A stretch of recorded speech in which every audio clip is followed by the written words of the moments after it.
Hey, Mr. DJ, put a record on. I wanna dance with my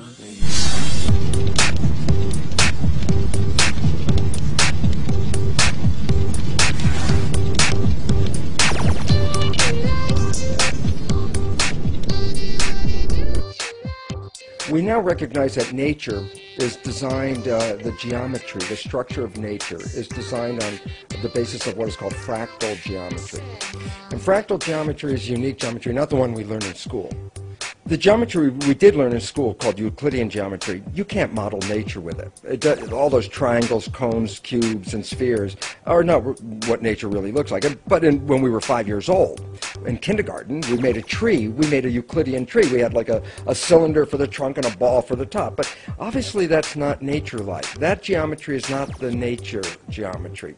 We now recognize this new geometry that really came into our world in 1983 with the work of Benoit Mandelbrot from IBM, called fractal geometry. And it's a different version of geometry, and it's very exciting, but here's the fundamental key characteristic of this geometry.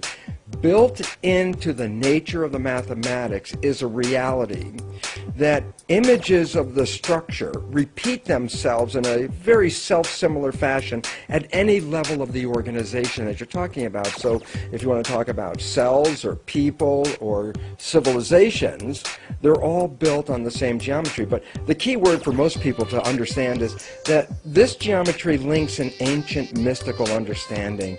There was a phrase that people are familiar with, as above, so below. Well, in this new geometry, that becomes mathematical and scientific as a reality. Every atom is a mini black hole, that it has infinite density, that it has infinite potential, that everything has singularity at its center. The vacuum energy, the structure of the vacuum itself, interlinks or entangles all protons. The proton being the nucleus of an atom, that all the nuclei of atoms are entangled because of the structure of the vacuum, that the structure, that the vacuum is not a passive vacuum, but an active vacuum that has a role to play in the creation of our material world, but as well is the structure that connects all things. So actually this is a mathematical rendering of the concept, everything is one, so that it actually is mathematically proven. That's why I can study the nature of a cell and understand the nature of a human, because a human is a fractal image of a cell. We're made out of cells. We're just a large version of a cell. And so that a human body turns out not to be a one thing as we see it in the mirror, but when we really understand, if you could see it with microscopic eyes so you could see what it looked like, you recognize that a human body is a community of upwards to 50 trillion cells. Every cell is essentially a miniature human, because virtually every cell has every function that I have in my body. It's already present. As a matter of fact, any function that I do with my body is only because a cell can do that function, because I'm made out of cells. Well, I think that the world of physics and the world in general is transforming, and that there's an opening that's occurring. And certainly in physics, you know, there's a level of arrogance that's slowly fading away. You know, not so long ago, when I started in bringing my work to the physics community, some 15 to 20 years ago, the tendency was to think we've got the universe pretty well all figured, and all we need is a few little things to work out, and then we have it. And so there was a lot of you know, arrogance in the way, you know, physicists were interacting with new ideas and so on. And so it was extremely difficult to be heard. But since then, a lot of failures in our theories have come forward, a lot of experiments in laboratory, and, you know, data from cosmological instruments and so on have shown us that there's anomalies that we cannot explain with the standard model, and all sorts of things are coming up. And so, you know, a certain level of failure of string theory and so on. And I think that it's changed the world of physics the same responses of cells to their world are exactly the same kind of behavioral responses that we have in our own world, in the world, the way we live. So that it becomes understandable. This is why, for example, why we work on cells in biology. Because if we get an understanding of the nature of the cells, we can apply that information directly to the nature of human biology so that we extend this work. So in looking at nature as fractal and recognizing that the cell is the fundamental unit of the human body, that the human body is actually built in the image of that cell, then we start to recognize, look, inside of you right now are 50 trillion citizens. Each cell is its own sentient being. When I was culturing these cells, I'd take them out of a person's body, put them in a culture dish. They have their own life. They didn't need us. It helps to get other physicists to look at it, to get some credibility in the physics I'm writing, and to make people aware that we are not living in a finite world, that, you know, the atomic structure itself has this infinite potential within it, that, you know, when people are talking philosophically or spiritually about their infinite nature and all this stuff, it doesn't have to be outside the physical world, that the actual physical world is what they're talking about, that, you know, philosophy and spirituality are not divorced from the atomic structure, that the atomic structure is actually a manifestation of this dynamic of creation that, you know, we might call consciousness or spirituality and so on. So then all of a sudden you look back and you say, here we are in a world today with maybe 7 billion people. And we're on the edge of our own survival. We're pushing our own extermination. Extinction is looming. And because we can't seem to get along with 7 billion people on the entire globe of the surface of this earth. And then I say, you know what? Inside your body right now are 50 trillion cells. They're like miniature humans. Every cell has their own life. Every cell has a job. Every cell gets health care. Every cell gets protection. They live in a world, they get paid actually for their work. So all of a sudden I say, there's a civilization inside of us that is far more adaptable and capable of living in a world than we are. And look at it this way, they've been here 1 million years. And guess what? When you are happy and when you are healthy, that means 50 trillion citizens in your body are simultaneously healthy and happy along with you. Now imagine if a whole world could be like a healthy human body. So when we take the scientific foundation of fractals and apply that to our world, then we say, look, you want to understand how to have an economy? Cells get paid. You know, and it's interesting, they're not communists in the sense that the skin cell and the nerve cell gets the same amount of money, man. The nerve cell makes a lot more money, but its job is it's a much greater job. A skin cell makes less. Every cell is paid according to its job. But basically it says this, there's no success in the system until every cell has gotten its pay, and every cell has done its job, and every cell contributes to the whole of the community.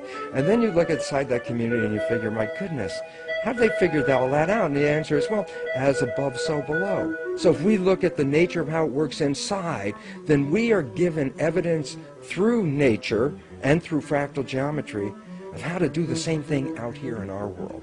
And then when you start to look at that, that's what my work started to extend and go, wait a minute, we as individual humans are like cells in a larger superorganism called humanity. And what this new work that I'm involved with, spontaneous evolution, is concerned about is we're on the threshold of an evolutionary leap. It's not the evolution of the human. The human's already evolved. We're not evolving and changing. It's the organization of humans that is evolving and changing. And in the biosphere, we talk about humans collectively as an organism, as a superorganism. So it's civilization that's evolving. And then when you put all these pictures back together, you say, wait, if it's all built on fractals, and it's all built on repetitive patterns, then the evolution of civilization would be a fractal image of evolution that has already been played out before. So if we could go back in the biosphere to lower levels, see how the steps of evolution were accomplished, apply that information to our civilization, then we can make the necessary jump that we're being forced to make right now. the amount of energy available in the vacuum structure inside the proton equates the mass of the universe, so that all the mass of the universe is present in each proton in the vacuum energy, showing that the vacuum connects all protons. Other than that statement, it's not so obvious to see how this relates to consciousness. But if you take all of my papers together and you understand the theory globally, holistically, you start to see how it starts to give a meaning to the word consciousness, because people use the word consciousness all the time. Like, oh, the universe is all conscious, everything is consciousness. But then there's not really any definition of consciousness. And I think that's what this work kind of brings along as well, is that it starts to describe consciousness as a fundamental dynamics of the forces of nature. Scientists are looking at the satellite data, and every day, every 24 hours, there's an ebb and a flow. The magnetic fields ebb and flow within a certain range, and they're used to seeing that. And all of a sudden, they're watching a spike for both the satellites, and they're saying, well, what could that be from? And they overlaid it onto a map of dates, and it was at 9 a.m. Eastern Standard Time, September 11, 2001. 9 a.m., 15 minutes after the first plane hit the first tower. It took about 15 minutes for the images to make it around the world, to circulate through the media. And what the scientists discovered was the genuine, untrained emotional response, heart-based response of the global population was so powerful when we had it collectively that it actually influenced the very fields of the earth that connect us and sustain all life. Now, some of that response was fear, some of it was sadness, some of it was shock, some was compassion, some was anger. So that's why I say it was untrained. But it was collectively occurring in the same moment in time, and the scientists said, wow, humans have the ability to actually influence the very field that connects all life. It gives a whole new meaning to the Gaia concept of us on a living body. This led to a series of experiments to determine what about human emotion was affecting those fields. And what they found is that the human heart creates the strongest electrical field and the strongest magnetic field of any organ in the body, much more than previously thought. So the human heart can be up to 100 times stronger than the electrical field of the brain, but the human heart is about 5,000 times stronger magnetically than the human brain when we create a certain condition within us that is induced by following the principles of our most cherished spiritual and ancient traditions. This isn't about religion. It's about a heart-centered experience that can best be described in Western words as care, appreciation, gratitude. And when we do that, what we do is we set up a condition between our heart and our brain that's called coherence, the signal between the heart and the brain, the communication.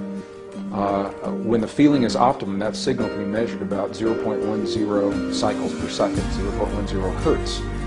And that quality of the signal is what attunes us to this field that connects everything. By following some of our most ancient and cherished spiritual traditions without the religious, the rules and the dogma. Right. This is about our connectedness to the earth and to one another. All the other stuff came along later.